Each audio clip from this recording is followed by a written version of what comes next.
akan memulai ibadah hari ini. Kalian sudah pada makan kan? Siapa di sini yang baru bangun langsung berdoa? Siapa yang belum mandi? Siapa yang apa ya? Siapa yang lagi lapar? Nanti kalau sudah selesai ibadah baru kita makan ya guys. Oke, kita mulai ibadah kita pada pagi hari ini. Kita akan menyanyikan sebuah lagu yang berjudul Bapakku Datang Padamu.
Tangannya, tutup matanya, kita akan berdoa. Mari kita satu dalam doa. Tuhan Yesus, terima kasih Tuhan begitu baik dalam kehidupan kami.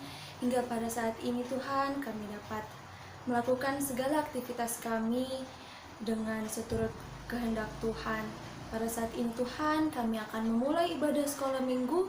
Kiranya Tuhan memberkati dari awal, pertengahan, hingga pada akhirnya. Semoga jadi sesuai dengan kehendak-Mu. Terima kasih Tuhan Yesus. Ini doa yang kami bawa. Dalam nama-Mu kami berdoa dan mengucap syukur. Amin. Masih semangat kan semuanya? Kakak Cika di sini semangat sekali. Wait, ya. Ambil Kakak Cika goyang-goyang guys. Jadi adik-adik, kita akan menyanyi satu buah lagu gerakan. Supaya kita bersemangat, kita harus bergerak. Kau temanku, ku temanmu. Kita berteman.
hari ini.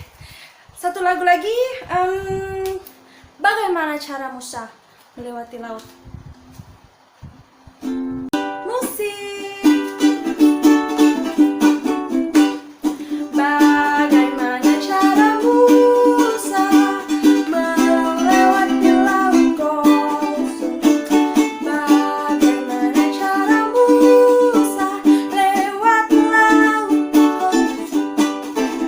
Berjalan bukan, berlari bukan, berenang bukan, naik kapal bukan, berputar bukan.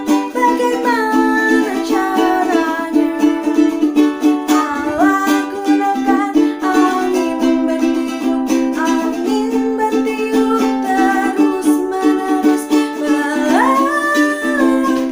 Musa berjalan di atas tanah kering. Satu kali lagi kakak.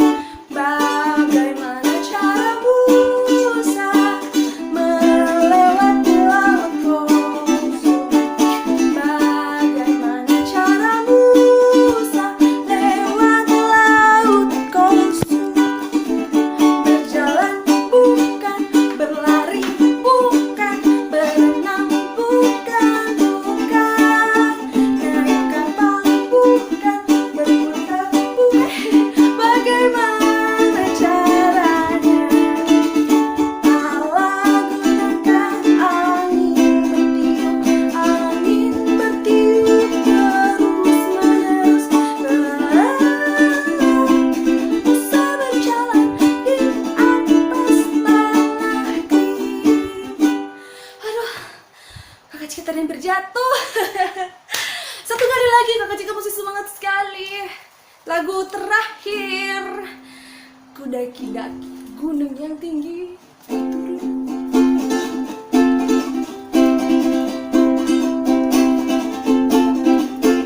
Kudaki-daki gunung yang tinggi, ku turun lembah yang dalam, ku melintasi bukit hijau membentang. Yesus besertaku. Kudaki-daki gunung yang tinggi, ku turun lembah yang dalam, ku melintasi padang yang membentang. Yesus besertaku, di kanan kau ada, di kiri kau ada, di atas dan di bawah kau ada, di suka kau ada, hahaha, di duka pun kau ada, karena Yesusku. Ya, silahkan duduk adik-adik. Sekarang tunggu ya. Namanya kakak Cika mau jatuh terus. Sekarang kita akan mendengarkan firman Tuhan yang akan dibawakan oleh kakak Rati. Adik-adik duduk yang tenang, lipat tangannya, karena Kak Rati mau memberitakan firman Tuhan. Kepada kakak Rati, dipersilahkan. Hai adik-adik. Nah, semua sudah siap untuk dengarkan firman Tuhan? Alkitabnya udah siap ya di dekatnya. Nah, sebelum kita dengarkan firman Tuhan, mari kita berdoa ya. Kita berdoa. Bapa di surga, saat ini hati kami telah siap untuk dengarkan firman-Mu. Urapi kami Tuhan dengan kuasa Tuhan, sehingga kami dimampukan untuk memahami firman Tuhan yang akan disampaikan kepada kami. Ini doa kami Bapa, kami sambut firman-Mu di dalam nama Tuhan Yesus. Amin. Amin. Nah, adik-adik, pembacaan kita pada pagi hari ini terdapat dalam kitab Injil Lukas 1 ayat 57 sampai ayatnya yang ke-66. Ya. Lukas pasal 1 ayat 57 sampai 66. Kakak Rati akan baca, adik-adik memperhatikan Alkitabnya ya. Oke, di bawah judul perikop kelahiran Yohanes Pembaptis. Kemudian genaplah bulannya bagi Elisabet untuk bersalin. Dan ia pun melahirkan seorang anak laki-laki. Ketika tetangga-tetangganya serta sanak saudaranya mendengar bahwa Tuhan telah menunjukkan rahmat-Nya yang begitu besar kepadanya, bersukacitalah mereka bersama-sama dengan dia. Maka datanglah mereka pada hari yang ke-8 untuk menyunatkan anak itu, dan mereka hendak menamai dia Zakaria menurut nama bapaknya. Tetapi ibunya berkata, "Jangan, ia harus dinamai Yohanes." Kata mereka kepadanya, "Tidak ada di antara sanak saudaramu yang bernama demikian." Lalu mereka memberi isyarat kepada bapaknya untuk bertanya nama apa yang hendak diberikannya kepada anaknya itu. Ia meminta batu tulis lalu menuliskan kata-kata ini, "Namanya adalah Yohanes." Dan mereka pun heran semuanya. Dan seketika itu juga terbukalah mulutnya dan terlepaslah lidahnya. Lalu ia berkata dan memuji Allah. Maka ketakutanlah semua orang yang tinggal di sekitarnya, dan segala peristiwa itu menjadi buah tutur di seluruh pegunungan Yudea. Dan semua orang yang mendengarnya merenungkannya dan berkata, "Menjadi apakah anak ini nanti? Sebab tangan Tuhan menyertai dia." Amin. Kita telah baca bersama-sama pembacaan firman Tuhan yang akan kita renungkan pagi hari ini ya adik-adik. Nah, judul firman Tuhan hari ini adalah Imam yang Dipulihkan. Sekali lagi, judulnya adalah Imam yang Dipulihkan. Nah, sebelum Kakak Rati cerita, Kakak Rati mau tanya. Nih, pasti adik-adik pernah dipulihkan atau disembuhkan dari suatu sakit ya, penyakit yang mungkin adik-adik pernah alami. Kakak Rati juga demikian. Nah, Kakak Rati mau tanya, gimana perasaan adik-adik ketika adik-adik bisa dipulihkan dan disembuhkan dari rasa sakit itu, dari suatu penyakit yang adik-adik alami? Apa yang adik-adik rasakan?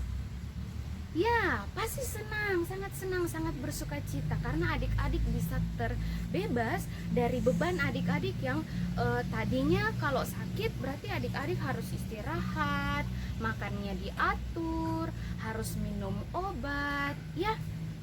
Tapi ketika adik-adik sembuh, adik-adik jadi senang, bersuka cita karena adik-adik bisa bermain kembali, adik-adik bisa berlari-lari, ya. Adik-adik bisa makan makanan yang enak ya. Nah, pasti semuanya merasa senang kalau kita udah sembuh dari satu sakit ya.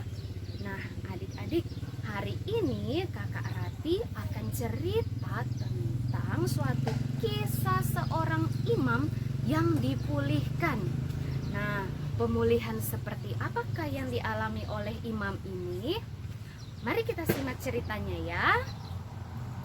Nah, adik-adik, pada zaman dahulu ada seorang imam namanya Zakaria. Namanya adalah Zakaria. Dia orang yang hidup benar di hadapan Tuhan. Dia melakukan segala perintah Tuhan. Dia hidup taat di hadapan Tuhan. Nah, tidak hanya itu adik-adik, dia juga memiliki seorang istri yang sangat cantik. Namanya adalah Elizabeth. Nah, Elizabeth juga memiliki kehidupan yang benar di hadapan Tuhan. Dia selalu melakukan firman Tuhan. Tapi adik-adik, di dalam keluarga ini ada satu keadaan atau kendala yang dialami oleh Bapak Zakaria dan Ibu Elizabeth ini. Apa itu Kakak Rati? Mereka bergumul adik-adik karena sampai masa tuanya mereka belum diberi anak. Istrinya Pak Zakaria ini, si Ibu Elizabeth ini nggak hamil adik-adik, mandul ya. Kalau dibilang di dalam kitab Lukas, nanti adik-adik baca dari Lukas 1 ayat 5 sampai 25 itu adik-adik diceritakan kisahnya bahwa Elizabeth ini mandul. Mandul itu apa? Nggak bisa punya anak adik-adik. Nah, tapi apa yang terjadi dengan keluarga mereka setelah mereka berada di usia yang sudah tua? Nah, waktu itu adik-adik, tibalah saatnya Bapak Sakaria ini memiliki bertugas untuk memimpin ibadah di bait suci atau rumah atau tempat ibadah pada waktu itu, karena ia adalah seorang imam ya.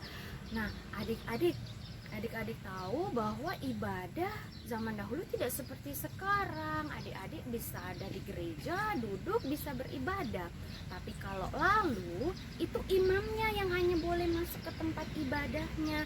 Hanya imamnya yang boleh masuk gitu ya, untuk bertemu dengan Tuhan, untuk menyampaikan permohonan, doa dan lain sebagainya, perjumpaan dengan Tuhan. Jemaat-jemaat yang lain di mana berada di luar adik-adik ya. Nah, ketika Bapak Sakaria ada di dalam, apa yang terjadi? Dia terjadi perjumpaan ya dengan malaikat Tuhan ya, yang Tuhan utus. Nah, malaikat ini ngapain? Bawa berita adik-adik. Berita seperti apa Kakak Rati? Dia ketemu dengan Pak Sakaria, kemudian menyampaikan suatu pesan yang Tuhan titipkan untuk malaikat ini sampaikan. Kira-kira seperti ini ya Kakak Rati bahasakan.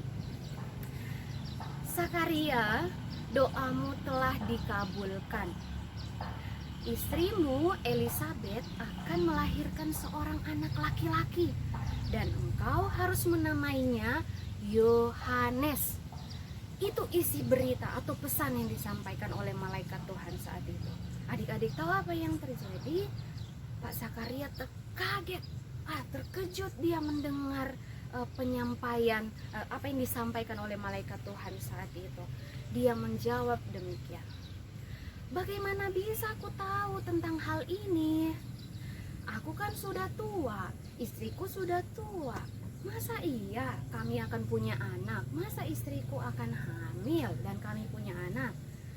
Adik-adik tahu Pak Sakaria yang hidupnya itu sangat percaya, tiba-tiba ketika berita ini disampaikan kepadanya, Pak Sakaria jadi kok bisa sih ragu begitu. Akhirnya malaikat Tuhan ini menjawab, aku ini yang diutus oleh Tuhan untuk menyampaikan pesan ini kepadamu. Maka bisulah Pak Sakaria pada saat itu karena ia tidak percaya akan perkataan dari malaikat Tuhan. Ya, dan sampai kapan Sakaria ini bisu? Dia menjadi bisu dan sampai anaknya lahir seperti janji Tuhan. Malaikat menyampaikan demikian. Sampai anaknya lahir yang dijanjikan oleh Tuhan. Jadi adik-adik, singkat cerita, akhirnya Pak Sakaria keluar dan orang-orang melihatnya sepertinya sudah ada yang terjadi sesuatu kepada Pak Sakaria karena dia udah nggak bisa ngomong ya, dia menjadi bisu. Nah, tibalah di ayat yang sudah kita baca adik-adik. Tuhan menepati janjinya. Elisabet mengandung dan akhirnya tiba masa atau pada bulannya untuk dia melahirkan. Dan seorang bayi dilahirkan, seorang bayi laki-laki yang sangat lucu, ganteng ya. Nah, pada waktu itu tetangga-tetangganya yang turut menyaksikan, melihat kehadiran dari seorang bayi ini merasa senang ya. Mereka merasa senang karena kelahiran seorang bayi ini. Kemudian mereka bertanya, siapakah namanya? Ibunya menjawab, Yohanes. Terus orang-orang itu bilang, namanya sesuai dengan nama bapaknya aja gitu kan. Nah, tetapi ketika mereka bertanya kepada Pak Sakaria, ya bapaknya kan bisu. Akhirnya bapaknya minta batu tulis nih untuk ngasih tahu ke orang-orang ini namanya siapa. Nah, Pak Sakaria menuliskan namanya adalah Yohanes. Nah, sungguh luar biasa adik-adik. Ingat perkataan malaikat sebelumnya, ketika Pak Sakaria percaya bahwa Tuhan benar-benar memberikan janjinya, yaitu seorang anak laki-laki untuk mereka berdua. Nah, yang terjadi apa? Pak Sakaria juga percaya bahwa hal yang harus dia lakukan seperti malaikat sampaikan, memberi nama kepada anaknya Yohanes. Adik-adik tahu ketika dia taat melakukan apa yang disampaikan oleh malaikat Tuhan, maka saat itu sembuhlah Bapak Sakaria ini, dia dipulihkan dari sakitnya ya. Dia yang tadinya bisu, nggak bisa ngomong, akhirnya dia bisa ngomong adik-adik. Nah sungguh luar biasa Tuhan. Kita percaya bahwa Tuhan menepati janjinya. Ketika kita percaya kepada firman Tuhan, perkataan Tuhan Yesus, maka akan ada suatu mujizat yang terjadi atas hidup kita. Apa yang kita pelajari dari kisah ini adik-adik? Yang pertama, kita haruslah menjadi anak-anak yang percaya. Kita percaya kepada Tuhan. Dari mana kita percaya? Dari firman Tuhan yang disampaikan kepada kita, bahwa segala sesuatu yang terjadi dalam kehidupan kita, Tuhan yang sanggup memberikan. Mungkin bagi kita itu mustahil, tapi bagi Tuhan tidak ada yang mustahil. Seperti pujian yang adik-adik ingat, bagi Tuhan tak ada yang mustahil, bagi Tuhan tak ada yang tak mungkin. Mujizatnya disediakan bagiku, ku diangkat dan dipulihkannya. Luar biasa ya, pujian yang sangat indah yang menjadi kekuatan bagi kita, bahwa kita percaya kepada Tuhan. Yang kedua apa adik-adik? Taat. Kita harus taat kepada perintah Tuhan. Ya, firman Tuhan sampaikan kita harus taat menjalani apa yang seperti firman Tuhan ajarkan untuk kita hidupi dalam kehidupan kita, ya. Jadi adik-adik, firman Tuhan yang indah hari ini berbicara kepada kita, mengingatkan Kakak Rati, adik-adik semua, kakak-kakak, juga mungkin orang tua yang mendampingi adik-adik, bahwa firman Tuhan hari ini mengajarkan, mengingatkan kita untuk senantiasa percaya kepada Tuhan dan taat terhadap firman Tuhan. Ya, oke, adik-adik, bagaimana? Apa yang harus adik-adik lakukan dalam kehidupan setiap hari? Adik-adik percaya kan bahwa kuasa Tuhan sanggup memulihkan kita dari keadaan sakit, atau mungkin keadaan saat ini kita di masa pandemi. Kita terus berdoa minta Tuhan untuk memulihkan negeri kita. Ya, dan kita harus taat melakukan apa adik-adik? Perintah yang sudah pemerintah sampaikan. Kalau kita keluar kemana-mana, kita harus menggunakan masker. Dan juga kalau kita dari suatu tempat yang lain, atau mungkin kita habis pegang apapun benda lainnya, kita harus cuci tangan. Dengan demikian adik-adik juga sudah melakukan ketaatan, atau seperti firman Tuhan ajarkan hari ini. Tidak hanya itu, adik-adik juga harus taat kepada orang tua ya. Apa yang orang tua sampaikan harus didengar ya, adik-adik, dilakukan. Oke? Nah, firman Tuhan sampai di sini Kakak Rati sudah selesai. Tapi Kakak Rati percaya Roh Kudus yang tinggal dalam hati Kakak Rati, adik-adik semua akan memampukan kita semua untuk terus memahami firman Tuhan dan kita mengenal Allah lebih dalam lagi secara pribadi ya. Oke, kita tutup firman Tuhan kita pagi hari ini di dalam doa ya. Semua Alkitabnya ditutup, sikap berdoa. Mari kita satu di dalam doa, kita berdoa. Bapa di surga, kami mengucap syukur untuk waktu yang Tuhan berikan sehingga kami boleh kembali lagi mendengarkan firman-Mu. Kami diingatkan untuk senantiasa percaya dan taat kepada firman Tuhan. Seperti pesan firman Tuhan kepada kami ya Bapa, mampukan kami untuk melakukan dalam kehidupan kami setiap hari. Roh-Mu yang akan terus menuntun kami untuk bisa semakin hari melakukan kebenaran sesuai dengan firman Tuhan. Bapa, ini doa dan permohonan kami, sambut dan sempurnakan, karena hanya di dalam nama Tuhan Yesus kami berdoa. Amin. Amin. Oke Kak Rati, kembalikan kepada Kakak Cika. Nah adik-adik, kita sudah mendengarkan firman Tuhan yang dibawakan oleh Kakak Rati. Sekarang Kakak Cika mau kita mengulang satu kali lagi ayat mas yang sudah Kakak Rati sampaikan. Sama-sama ya. 1, 2, 3. Lukas 1 ayat 64. Dan seketika itu juga terbukalah mulutnya dan berlembutlah lidahnya. Lalu ia berkata-kata dan memuji Allah. Yeay! Semua adik-adik pintar. Sekarang kita akan menutup ibadah kita pada pagi hari ini. Kita akan menyanyikan lagu Terima Kasih Tuhan. Setelah itu kita akan berdoa. Musik kakak.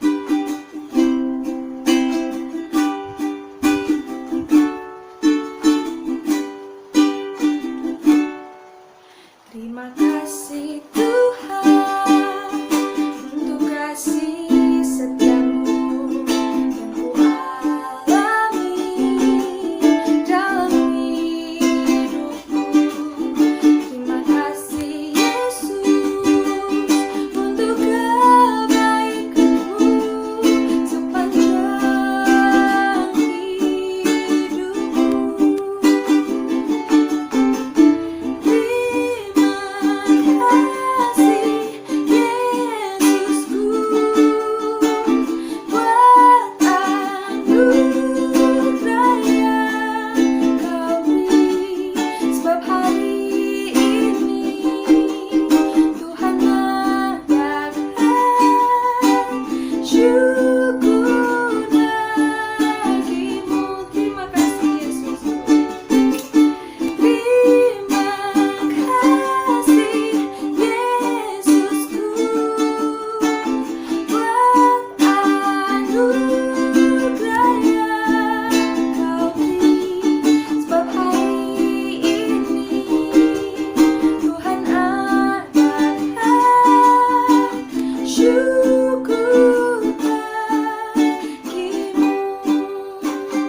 Adik-adik lipat tangannya, tutup matanya, kita akan berdoa.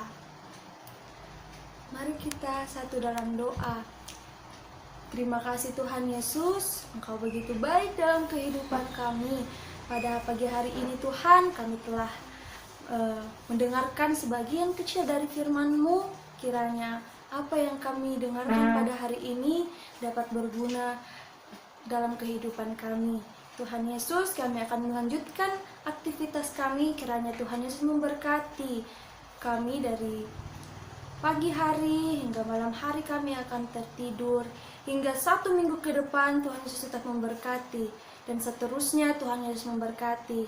Terima kasih untuk semuanya Tuhan Yesus. Dalam nama-Mu kami berdoa dan mengucap syukur. Amin. Yeay! Sampai bertemu minggu depan.